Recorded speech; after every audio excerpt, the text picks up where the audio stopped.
balik ng kalakasan sa presensya ng ating pong Panginoon. Na-miss kong a minute of prayer kaninang umaga. Kasi nananaginip akong nag-a-minute na ako. Really? No? I want to be honest with you. Sa panaginip ko, nag-a-minute of prayer na ako. Pagod na pagod ako because alam ko ni Pastor Wendell to, magmula noong Tuesday hanggang Wednesday, I was so busy planning for the next calendar year of the entire Word of Hope.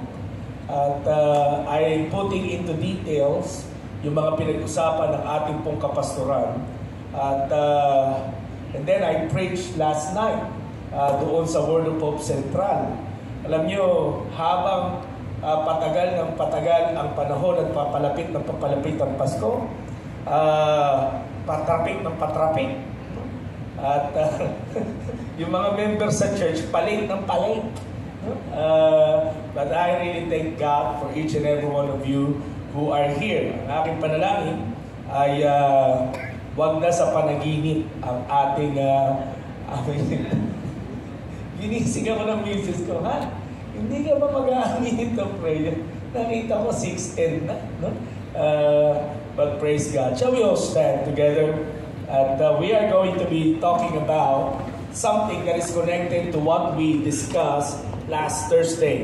Ang ating pong pinag-usapan last Thursday is value-added living. Yung buhay na talagang paano ba tayo mag-a-add ng value sa already valuable life na meron po ang bawat isa sa atin. I want us to open our Bibles in Proverbs 16:3. Ito po ang sinasabi, commit your work to the Lord and your plans will be established. Basahin natin yung Psalm 143:10. Teach me to do your will, for you are my God. Let your good spirit lead me on level ground. And on Psalm 119:133, ito po ang sinasabi, keep steady my steps according to your promise, and let no iniquity get dominion over me. Salamat po sa Panginoon sa pagkabasa ng kanyang mga salita, kayo po'y makakaupo na. Sa gabi pong ito, ang ating pong pagbubulay-bulayan ay meron pong pamagat na a life that is aligned with God's purpose. A life aligned with God's purpose. Now, ikaw ba ay feeling mo stress out ka? Ikaw ba ay nakakaramdam na para kang nabe-burn out? Ang ilan sa atin ang nararamdaman, Pastor, para akong nauupos. Ang iba naman ay parang, Pastor, stagnant ang buhay ko. I feel so stuck. At you might be wondering where you will go next. Alam niyo po, ang mga sasakyan, kailangan ina-align ang gulong. Dahil kapag hindi naka-align ang gulong ng sasakyan, una, sisirain ito yung gulong mo, at hindi po magiging maayos ang pagtakbo nito. Ganon din sa buhay ng tao.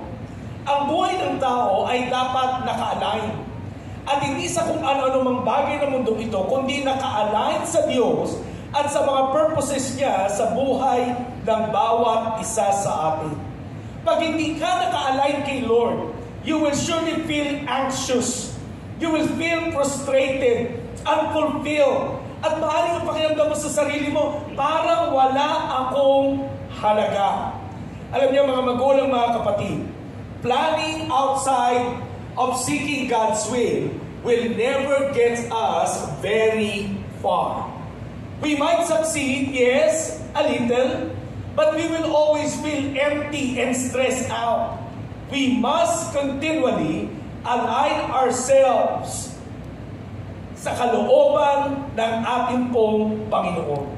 Now, living in alignment with God's purpose for your life is so important para ma-prevent natin yung burnout, yung labis na pagkapagod. Ang kapag align ang buhay mo sa Panginoon, it gives you a greater sense of doing something that can make an impact in your life and in the life of other people. Now, hindi ko po sinasabing mawawalan ka na ng problema, ha? Pag ang buhay mo'y naka-align sa Panginoon, lahat naman po tayo humaharap sa pagsubok. Ang kagandahan lang na naka-align ang buhay mo sa Panginoon. Nakatitiyak ka na lumalakad ka sa Kanyang kalooban at alam mo sa sarili mong hindi ka pababayaan ng Diyos. Now, there are a lot of passages that I have read na mayroong kinalaman sa tinatawag na aligning our life with the purposes of God. Ano ba ang purpose ni Lord sa buhay mo? Pakitanong mo nga yung katabi mo, alam mo ba? Tanungin mo, magkakalayo na nga tayo, hindi pa kayo nagpapansin. Alam mo ba ang purpose ni Lord sa buhay mo? In essence, it is what God has you on this earth to do at this point of your life. Ang ilan sa atin, you can be a stay-home mom, a full-time housewife, a teacher, a non-profit leader, a pastor, a businessman or businesswoman. You may be a manager. Maaaring ikaw ay estudyante. Kung nasaan ka man sa mga oras na ito, you and I are in different points of our journey.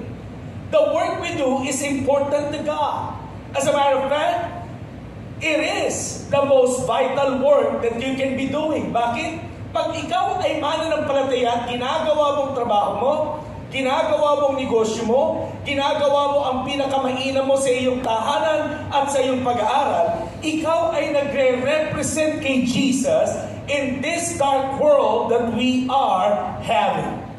Every opportunity ay tinatawag tayo na mamuhay upang makita ang liwanag ni Kristo sa ating pong mga buhay.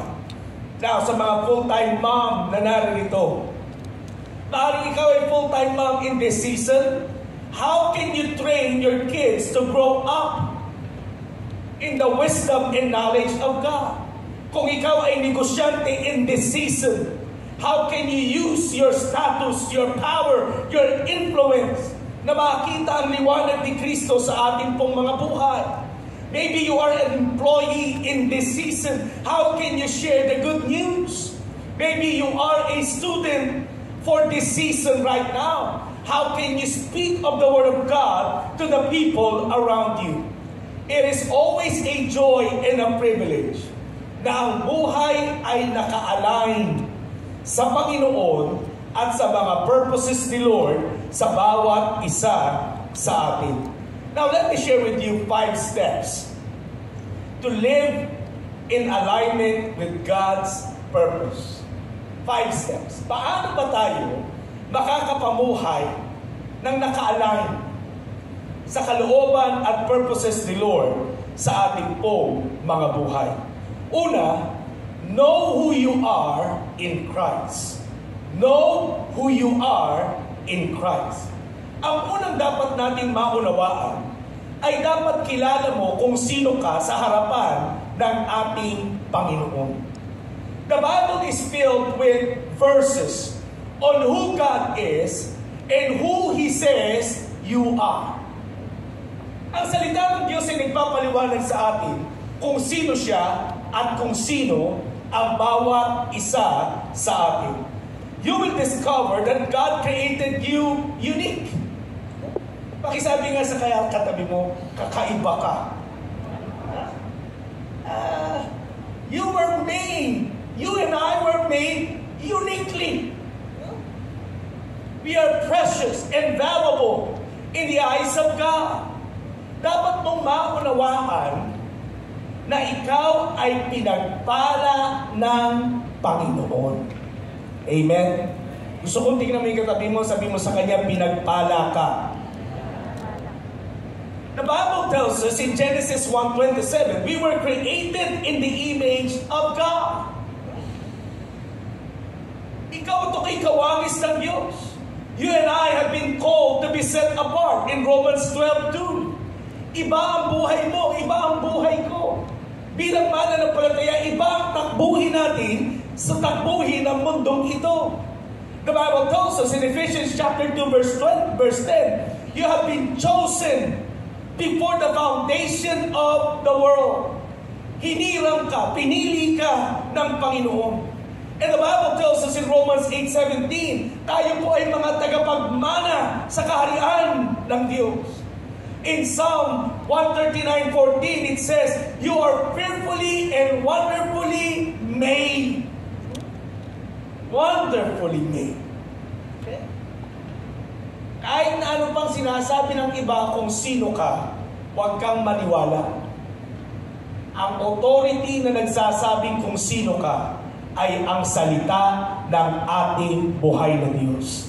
Ang magsasabi kung gaano ka kahalaga ay hindi ang mga taong nakapalibot sa atin, kundi ang salita ng ating Panginoon. Ikaw ay mahalaga.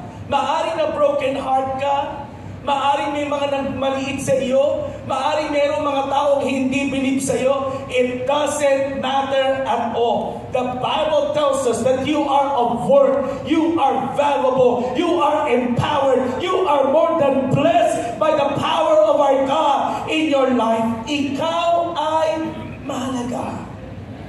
Sabi sa katabi mo, napakahalaga mo. Know who you are in Christ. Sa sobrang halaga natin, ibinigay ni Kristo ang kanyang mismong buhay para sa iyo at para sa akin. Pangalawa, let us align our values and mission. Align your values and mission. In order to fully understand your purpose in life, kailangan natin tignan, ano ba ang mga pinapahalagahan ko sa buhay? At ano ba talaga ang mission ko? Para saan ba talaga ako? Tanungin mo ay katabi mo, para saan ka ba? Para saan ba tayo? Ano ba ang mission natin sa mundong ito? Ano ba ang pinapahalagahan natin? Where you place your time and energy and even resources will determine kung ano ang pinapahalagahan mo at mission mo sa buhay. Now, ang tanong ay ito, saan mo nilalagay ang oras mo? Saan mo inuubos ang lakas mo? Kung ano ang desire ng puso mo, tiyak na naroon ang values mo at ang gusto mong i-accomplish sa buhay mo. Anong pinapahalagahan natin? Kadalasan po, kaya tayo naliligaw ng landas. Hindi natin talaga alam kung ano ba talaga ang mission ko sa buhay. Now, I was talking to somebody at church, doon po sa Central. Sabi ko sa kanya, ano bang gusto mong gawin sa buhay? Sabi niya, Pastor, hindi naman ako makasama sa isang bundok. Dahil siguradong ilang hakbang lang, pagod na ako. Pangalawa, Pastor, hindi ako sanay sa init. Centralize ang aircon namin sa bahay. Okay? Tsaka, Pastor,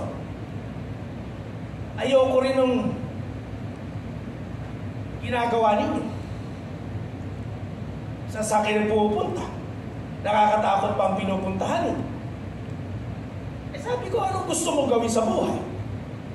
Kung ganyan rin lang. Basta, pag may lakad kayo, sagot ko na yung panggas mo. Okay lang ba yun? Sabi niya, kasi ang tingin ko, Pastor, pang-support ako. Hindi ako pang-hayo. Now, it may be as simple as that. Ang mahalaga, alam niya yung part niya. Pakita mo nga yung katabi mo, ikaw, alam mo ba?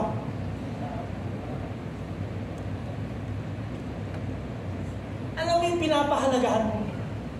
Alam mo yung mission mo. Alam mo yung bahagi mo sa kaharian ng Panginoon. Alam mo, kapatid, ipanalangin natin sa Panginoon, Lord, saan ko ba talaga ako gustong gamitin? Ano ba talaga ang plano mo sa buhay ko? Saan ba ako magiging kagamit-gamit? Aligning your values and mission will allow you to set healthy boundaries in your life. At kapag ka alam mo yung values and mission mo, iniiwasan mo rin yung mga bagay na magpapalayo sa iyo sa purpose ng buhay mo. Ito po yung tinuturo ko sa ating pong mga pastor. Every Tuesday may devotion kami. And one of the things that I'm teaching all of our pastors, huwag kang bibili ng gamit na hindi mo magagamit para sa ministeryo mo. Ulitin ko, huwag kang bibili ng gamit na hindi mo magagamit para sa ministeryo mo. For example, gusto mo lang bumili ng ganito, para saan? Kung sasabihin mo sa akin, para lang meron ako, you're missing the point. The very reason why we need to acquire some things so that we can use it.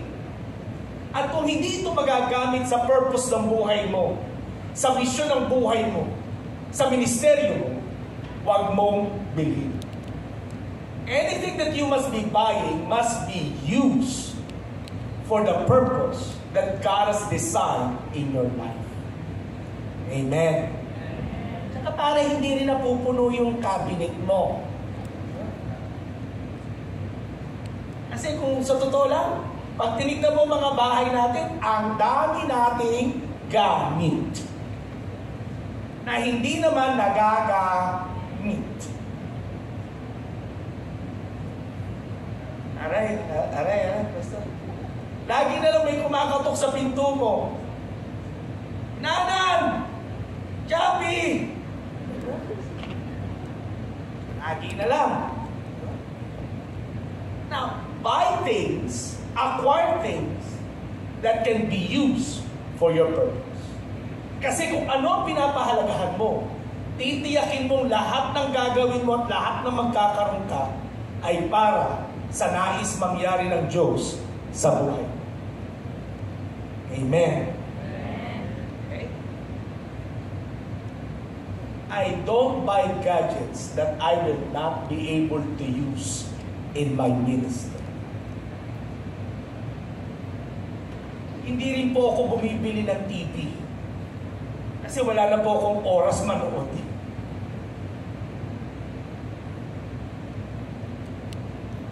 Ang TV po namin sa bahay, monitor na po ng CCTV. When I buy gadgets, I'll make sure that it will be used for the purpose God has designed for my life. Ikaw, ano ba ang pinagagawa sa inyong Panginoon? Ano ba ang pinapahalagahan mo? At ano ba ang direksyon o misyon ng Diyos para sa iyong buhay? Pangatlo, identify your talents and passions. Know your talents and passions. God gives us, each of us, unique talents and passions. These are used to help us live in alignment with His purpose. Ano ba ang talentong meron ka? Kung ipapasulat ko sa iyo sa gabing ito, anong talento meron ka? Masusulat mo ba? Ako kinakausap yung katabi, may talento ba ako? Ikaw mismo. Do you know your talents? Ano yung passion mo? Yung nagbibigay sa'yo ng boost, ng energy to do something. Ang ilan, napupuko ang kanilang damdamin pag nakakita sila ng mga kabataang walang pagkakilala sa Panginoon. Ang ilan talagang nadudurog ang damdamin nila pag may mga batang pakalat-kalat na parang wala man na nag-aalaga, na wala man lang pagkarinig sa salita ng Diyos. Kaya pansinin mo, yung mga kasama natin sa Compassion Ministry, hindi yan sasama kung wala silang passion sa mga kaluluwa ng mga bata. Kasi bakit? Hindi sila mabango eh. Ang mga bata sa Compassion, hindi kabango. I know what I'm talking about. Ako po ang pastor ng Compassion sa Central. At kadalasan, pag nagtuturo ka sa kanila, medyo iba ang sumasapak yung amoy. Tapos nasa gitna pa kayo ng araw, di ba? Mahal na mahal kita, Panginoon. Ito na pag nag-grouping. Pag nag-iwahiwalay na yung grade 1, grade 2, Tapos ikaw nasa loob ka ng barangay, isa lang ang ventilador, napakait, talagang kung wala kang passion sa kaligtasan ng mga batang yan, baka isang sama lang, hindi ka nababalik. But why they kept on doing what they are doing? Because of their passion to win souls for the kingdom of God, lalo na sa mga bata. What is your passion? Ano ang talentong meron ka? Gamitin mo yung talento mo sa passion mo. Amen. Kung ikaw ay may talentong kumanta, kumanta ka sa mga krusada. Kumanta ka sa gawain. Para hindi na puro si Brother Arman. Madagdagan naman. Kung mahusay kang sumayaw, then dance to win young people for the kingdom of God. Tigil-tigilan natin kakatito, kakabidyoke.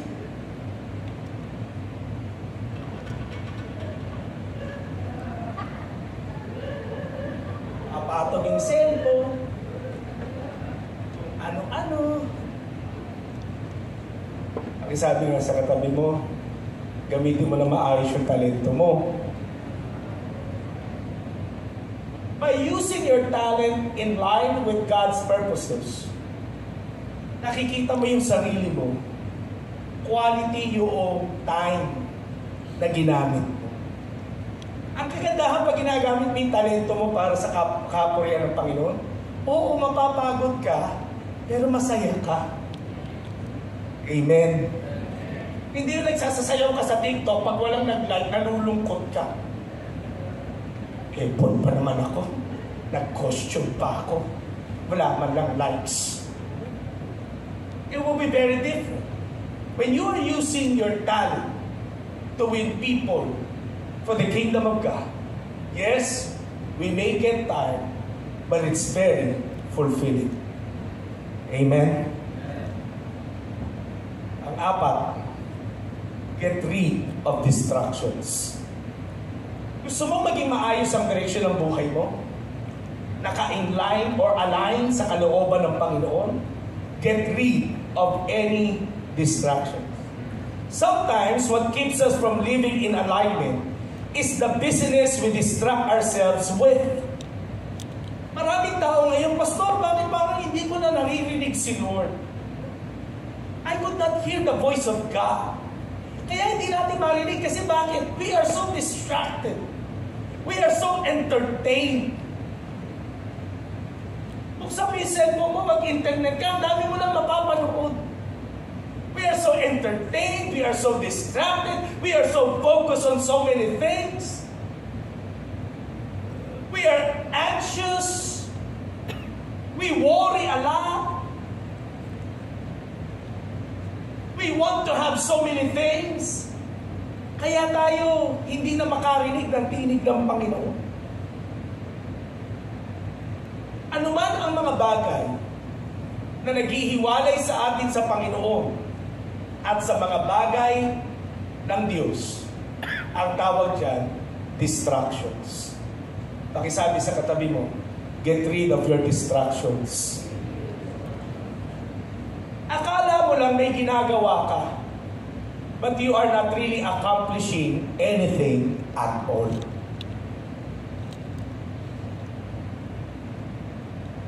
Iba yung may ginagawa lang sa mayroong nakikitang resulta sa kanyang ginagawa.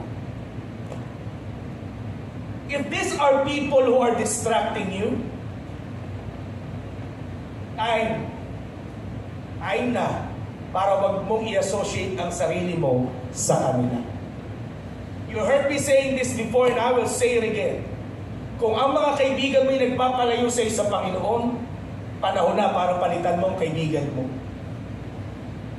Kung ang mga kaibigan mo nagtuturo sa iyo ng kamalian, panahon na para magkanya-kanya kayo. Kung yung mga hobbies natin, alam niyo, hindi ako KG na pastor, alam mo yun. By now, alam mo na. Yung mga hobbies mo, sports mo, Go ahead, make your day. Pero kung ang mga bagay na ito ay nagpapalayo sa isang Panginoon sa kalooban ng Diyos, then you need to reconsider what you are doing. Get rid of distractions. Kaya tayo hindi makapag-pray ng maayos. Bakit? Pag nagpe-pray, katabi telepono. Alam mo ito pinayo ko na ito noong, papayo ko ulit. Ang gamot sa kalimot, paalala. Pag nasa bahay ka, pag magbabasa ka ng Bible, bumili ka ng totoong Bible. Amen. Parang gusto kong bumaba at magtanong kung may Bible ka. Yun ang gamitin mo. Pag magbabasa ka ng Bible, pag devotion mo, huwag cellphone mo. Ang iba, katwiran, nandito po kasi yung Bible ko, Pastor. Tigilan mo. Pumili ka ng talagang Bible. Mura lang. $250 lang. Old and new na. Ha? Huwag mo lang hintayin yung the generic pharmacy.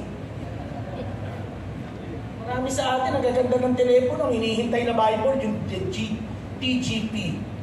Basta meron ka bang Bible? Tapos mo nakita mo, ang telepono yung may kagat. Nangihingi ng Bible. Pumili ka ng Bible. Yun ang gamitin mo pa magde-devotion ka. Avoid distractions. Sabi nga sa katabi mo, avoid distractions. Get rid of those things.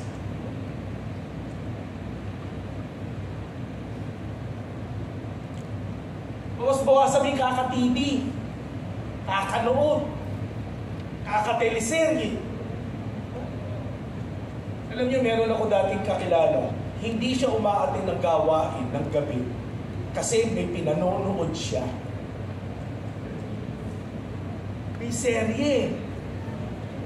Ang gusto pang pinanonood, yung mga lalaking mukhang babae, mga Koreano, gugwapo no? Yung delayed naman yung buka ng bibig.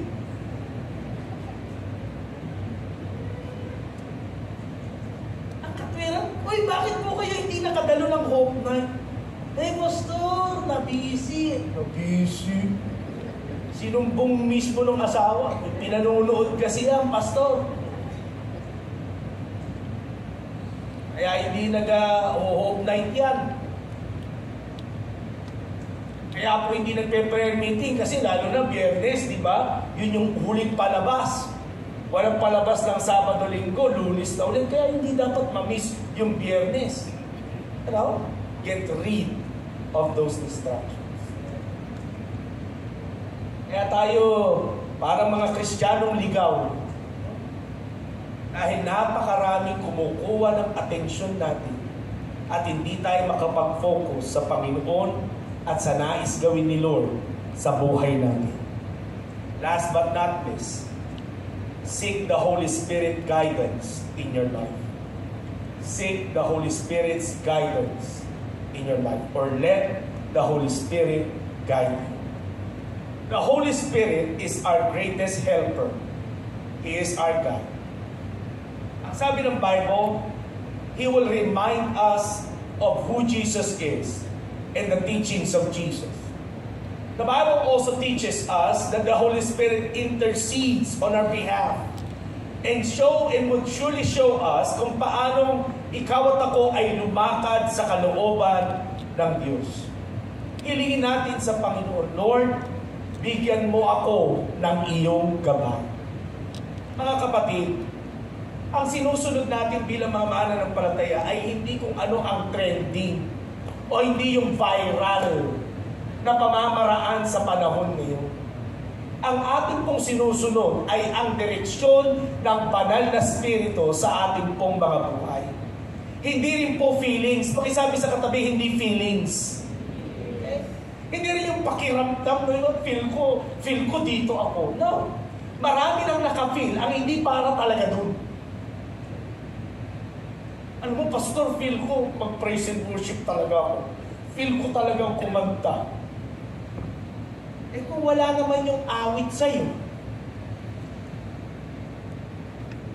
Alam niyo, natutuwa ako sa mga kasama natin sa church. Minsan niloloko. So, sister, kailan ka ba kakanta? Sabi ka doon. Kakanta, pastor. Bilangin mo muna yung miyembro nyo. Baka pagkatapos kong umawit, bilang na lang tayo. It means that they know. Now, ask the Holy Spirit, Lord, pangunahan mo ako. Hindi yung feel ko, hindi yung naiisip ko, kundi yung talagang nais mo sa buhay ko. Align your life with God's purposes, God's will. Huwag po tayo mamuhay sa mundong ito na parang sumusuntok ka lang sa hangin. Na parang walang direksyon. Hindi po yan ang buhay na nais ng Panginoon sa atin. The Bible tells us that Jesus came so that you may have life and have it more abundantly. Yung word na abundantly na ginamit ni Jesus ay hindi lamang po basta buhay na masagana, kundi buhay na may tinataha na direksyon. Mas masarap ipabuhay ang buhay na ito, ang binigay na hininga ng Panginoon, kung alam nating nabibigyan natin siya ng kaluwalhatian at nagaganap ang kanyang nais sa bawat isa sa atin. Can we all stand together? Now, I want you to find some people with you